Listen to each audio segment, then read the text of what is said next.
Today's game is one of the most brutal sacrificial trollings of an elite grandmaster that you're ever likely to witness.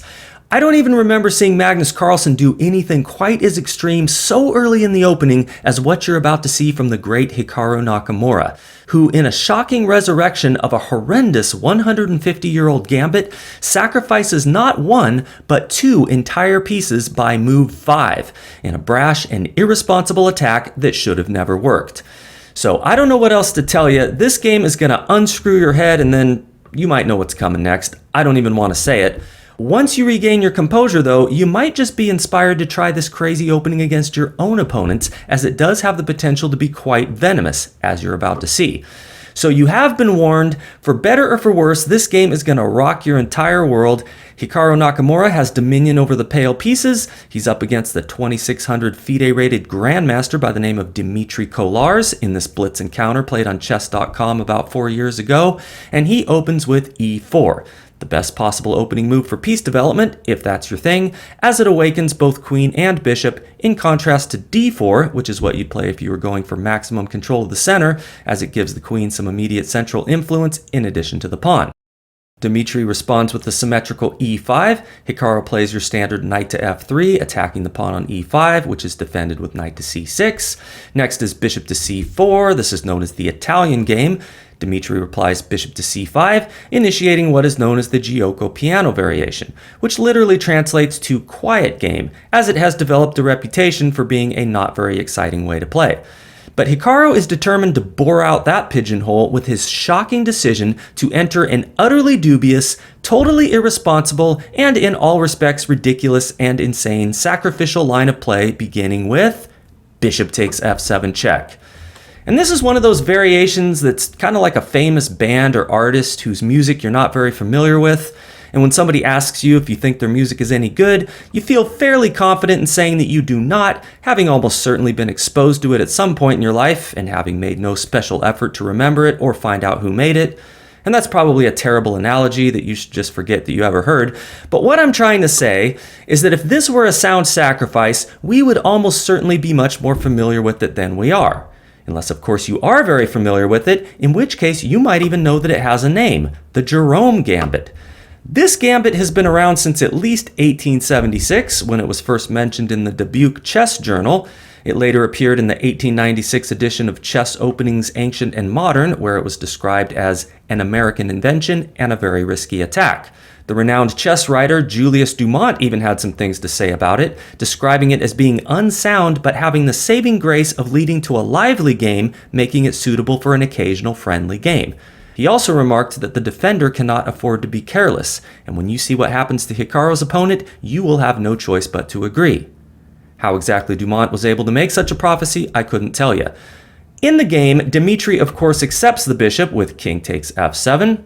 It's always better to accept a sacrifice and then get blown off the board for failing to defend correctly than to not accept a sacrifice and get blown off the board for being a spineless coward. Of course, in this case, Dmitry doesn't need to get blown off the board at all, assuming he defends correctly, seeing that the engine is giving black a totally winning position with an advantage worth over 3 pawns. Now, the incredible thing about this gambit that differentiates it from most others is that white's strongest follow-up is a stunning sacrifice of a second piece with knight takes e5 check, now played by Hikaru. Quite remarkable that a move like this would be the top choice of the engine, but I promise I'm not lying, as I have been known to do on occasion for absolutely no reason. Dmitry, of course, takes the knight, probably feeling like it's freaking Christmas morning, but now we get to see the point of the second sacrifice, which is that it cleared the way for queen to h5 check, attacking both king and undefended knight on e5. Now, hardcore devotees of the Jerome Gambit, if there's any still living, will tell you that the move they fear most in this position is king to f8, just letting the knight go in order to get the king to the relative safety of the back rank. Then after queen takes e5, black can play d6 with tempo on the queen, or even d5 if he's feeling a bit frisky, with a comfortably winning position. But Dmitry, God bless him, sticks to his principles and plays the strongest move in the position, albeit the most risky one, king to e6, just saying to Hikaru, you've given up 2 of your pieces for no legitimate reason, and I'm not afraid to thrust my precious monarch towards the center of the board in order to prove it. The knight on e5 is now defended, but Hikaru has his retort ready. He puts his queen on f5, checking the black king, which now goes to d6, maintaining defense of the knight. Next is f4, and all of a sudden, black's got a little bit of an issue. If he moves his knight to safety, then there's queen to d5 check, forcing the black king to e7, followed by queen takes bishop on c5. Still possibly winning for black, depending on where the knight moves, but it's not ideal. Now the top move of the engine, and one that demonstrates just how tricky it can be to flawlessly defend when you're facing bizarre ancient gambits such as this, is king to c6, just letting the knight go to queen takes e5, because now you got knight to f6, preventing any queen to d5 check, threatening knight takes e4, seeing that the recapture would lose the queen to rook to e8, pinning it to the king. Once white defends against that, black's got all kinds of winning options, maybe d6, maybe b6, looking to tuck the king away on b7, and Bob is well on his way to becoming someone's new uncle, though not by marriage or by birth. What's played in the game, in response to f4, is not the strongest move on the board, king to c6, but rather a clear indication that Dmitry Kolarz is not properly schooled in the maddening intricacies of the Jerome gambit. But then again, who the hell is? He plays queen to h4 check, a move that is objectively winning, so we won't criticize it too heavily, especially since after Hikaru blocks with g3, he's now able to follow up with queen to f6, threatening a queen trade, which one would think Hikaru would want to avoid at all costs, following the basic principle in chess that says when you've sacrificed material and want to attack, you should keep as many pieces on the board as possible. But after taking the knight on e5 with check, and the queen recaptures, Hikaru makes the astonishing decision to just trade queens. Has that high-octane mind of his finally blown a gasket?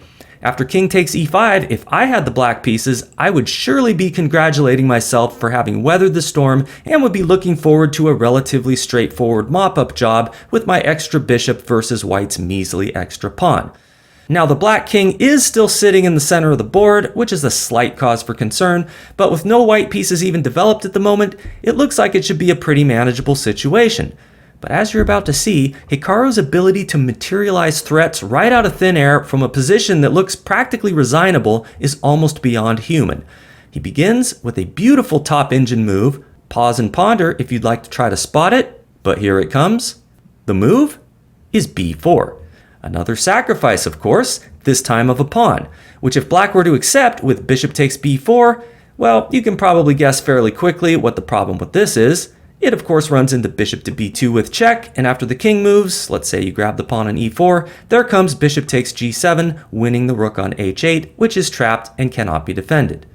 What's played in the game is one of only two moves that do not squander most, if not all, of black's winning advantage, bishop to d4. The other being bishop to f8, guarding that g7 square. This comes with an attack on Hikaru's rook, which is answered with c3, hitting the bishop again, and after it moves to the safety of b6, what do you think Hikaru plays next? d3, defending his pawn on e4? Oh no.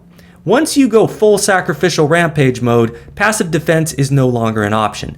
Material is pretty much immaterial, you gotta keep your momentum up and go straight for the jugular, as Hikaru does now with d4 check. Undoubtedly hoping that Dmitry will be foolhardy enough to snatch that pawn on e4, seeing that after white castles, keeping the black king out of f5, while threatening to infiltrate f8 with the rook, if black were to play his best move, knight to f6, there would follow knight to d2 check, inviting black's king into d3 or e3, where it will either be perpetually checked beginning with rook to f3, or get checkmated in 5 or 6 moves if it goes to c2, a line that I'll leave to your imagination. The better move, king to d5, while still winning for black, does allow white to equalize the piece count with c4 check, followed by c5, trapping the bishop on b6. This is why, in the game, Dmitry makes the very sound decision to play king to e6. Okay, looking good. Hikaru does now have the big center, but how is he going to keep the threats coming? Well, I'll tell you. It's with a surprisingly insidious move, bishop to b2, just getting lined up on that super sensitive diagonal to g7, which has the potential to be cleared very quickly, since d5 will be coming with check, and c4 with that threat of trapping the bishop on b6. Black has no reason to panic just yet, though. He's got a number of moves that easily maintain his still very winning status, including the one played in the game, a5. We do have d5 with check, the king goes to f7, defending g7, although inviting further harassment with rook to f1 check, now played by Hikaru. And I bet you won't guess what black's best move is in this position. But I won't bet very much, because you might just find it. The best move is knight to f6. Just walking right into e5, attacking that gelding on f6, which is not free to move, being pinned to the king. However, what can be played is rook to e8, with the counterpin on the attacker. And you can take it from here if you want. I'll just tell you that in this position, black's winning advantage has swelled to nearly 5 pawns in value, according to the evaluation of our underwater overlord. Dmitry apparently didn't feel too warm and fuzzy about this line though, after ruminating on its ramifications, whatever he perceived them to be, and in the game, decides that he better vacate that f-file with king to g6. Still totally winning, though it does give Hikaru the chance to inflict upon him a bit of a positional headache with the very annoying move rook to f8, pinning a minor piece to each of his undefended rooks. But Hikaru instead goes for knight to d2, still focused on attacking the black king as quickly as possible, rarely the worst strategy one can employ while embroiled in a dubious sacrificial assault. We now have knight to f6, still a wonderful move. Hikaru puts his knight on f3, giving it some checking potential from either e5 or h4.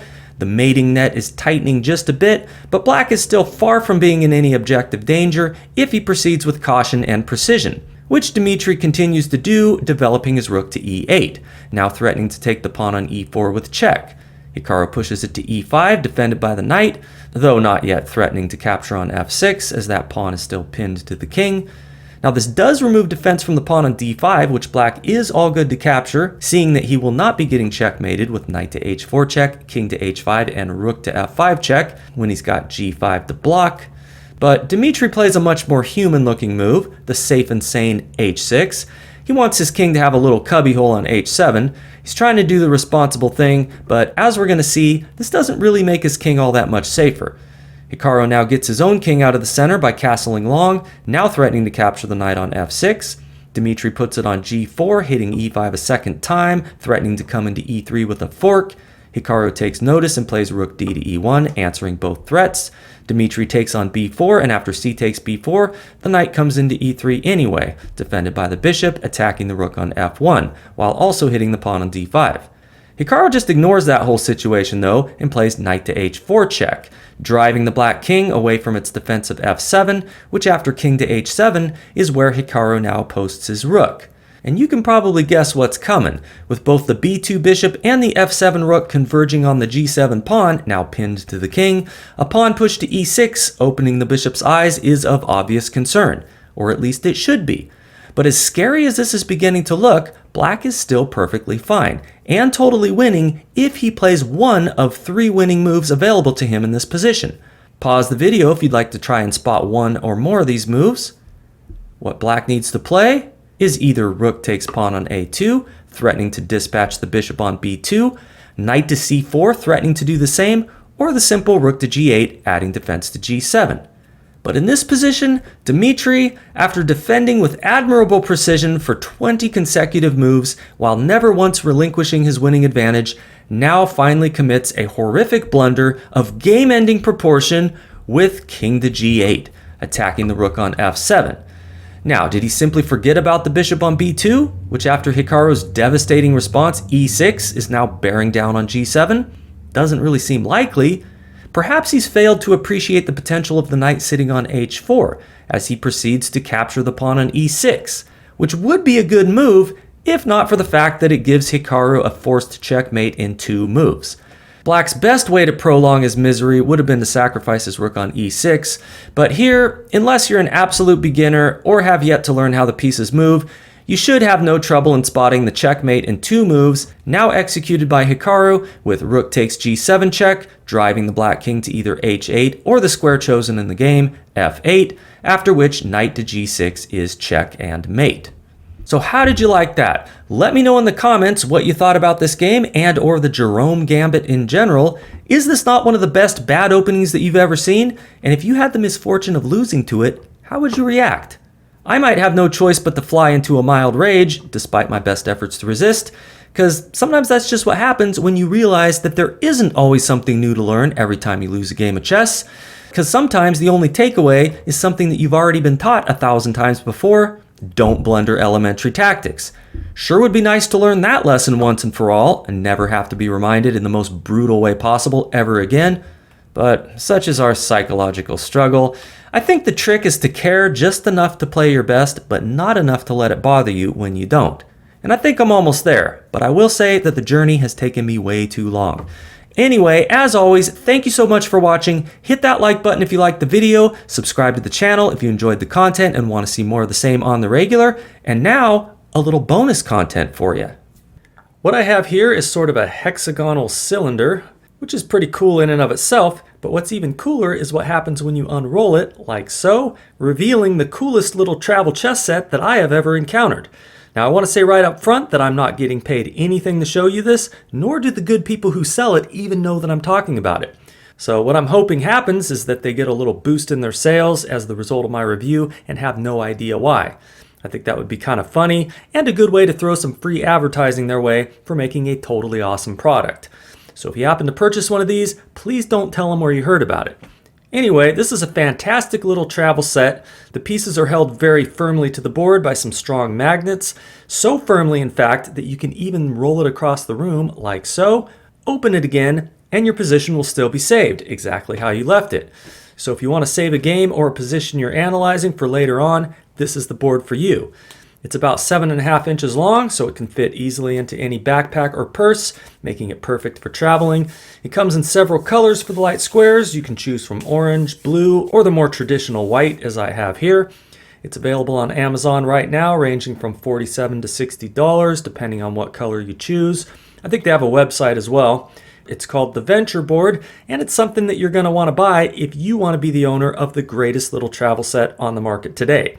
So I hope you enjoyed this review. Let me know in the comments if you decide to take the plunge and purchase one of these things, and I will see you next time.